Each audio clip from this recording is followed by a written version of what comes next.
Which was the most successful national team in 2008? Was it Grand Slam winners Wales or perhaps Tri-Nations champions New Zealand? It was in fact Lithuania. The Lithuanian team won every match last year and are currently on an unbeaten streak stretching back to 2006. A European Nations Cup victory over Israel in May was their 14th consecutive win.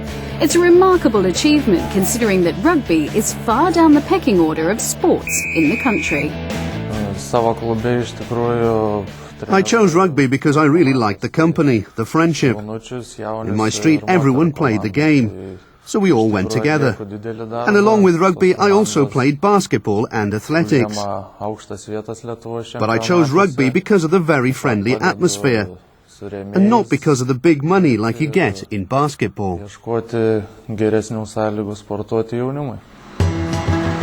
To find out more about the reasons behind Lithuania's success, we travelled to Šiauliai, in the north of the Baltic state, where rugby was first introduced in the country. Indeed, 90% of the players in the national squad come from the city and its 3 clubs, which creates a very special culture in the team. The atmosphere's fantastic. We're like brothers. Sometimes you don't see a person for 6 months or a year, and then we all meet up for training or just for the weekend, and the atmosphere's great. And we all have the same goal.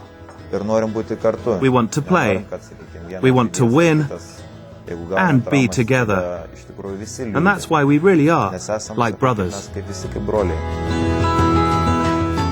Most of the squad have known one another since childhood and played together in the local rugby school, known as Klavas. They went on to play for local clubs, but those considering a career in the game knew they had to head abroad. I was just 17 years old when I went to Sweden, and there I earned my first wage. I was obviously very happy. It's also probably why I chose to play in another country. It's because the economy in Lithuania is just so weak that no one can survive just from playing rugby.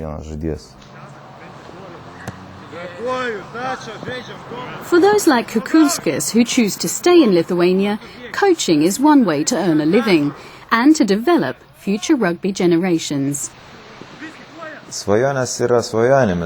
We all have dreams, don't we? But maybe I'm not such a dreamer, more of a workaholic. Because I believe everything's possible. We just need a bit of support, so that our young players don't go and play abroad, but instead stay here to play.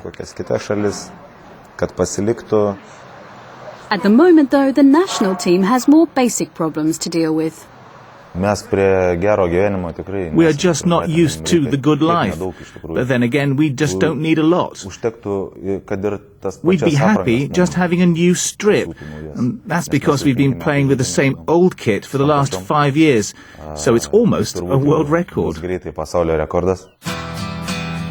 As the day drew to a close on the Hill of Crosses, a famous local landmark, it was time for a small prayer, that Lithuania could record their 15th consecutive match without defeat and draw closer to New Zealand's world record of 17. The capital, Vilnius, hosted the match against the Netherlands, a qualifier for the 2011 World Cup. To promote interest in the game, the Lithuanian Federation decided to offer free entry to the supporters. With every match we have more and more fans, as more people now discover what rugby is about and fall in love with the sport. We couldn't ask people to pay to come in, when almost no one came to watch a game before. But maybe now things are going to change. And the hosts seized the advantage with 2 successive penalties. Their solid defence kept the Dutch at bay right up to the final whistle. The match wasn't a classic, ending 6-3, but another victory meant that Lithuania are still on course for a world record and a place at the 2011 World Cup. I really think that we deserve to play in a higher league. And I want to thank all the fans who supported us today. Without them, we wouldn't be able to win. I don't know if we can go to the World Cup, but I do hope we will set a world record. We will certainly try at least, and we can be proud of that.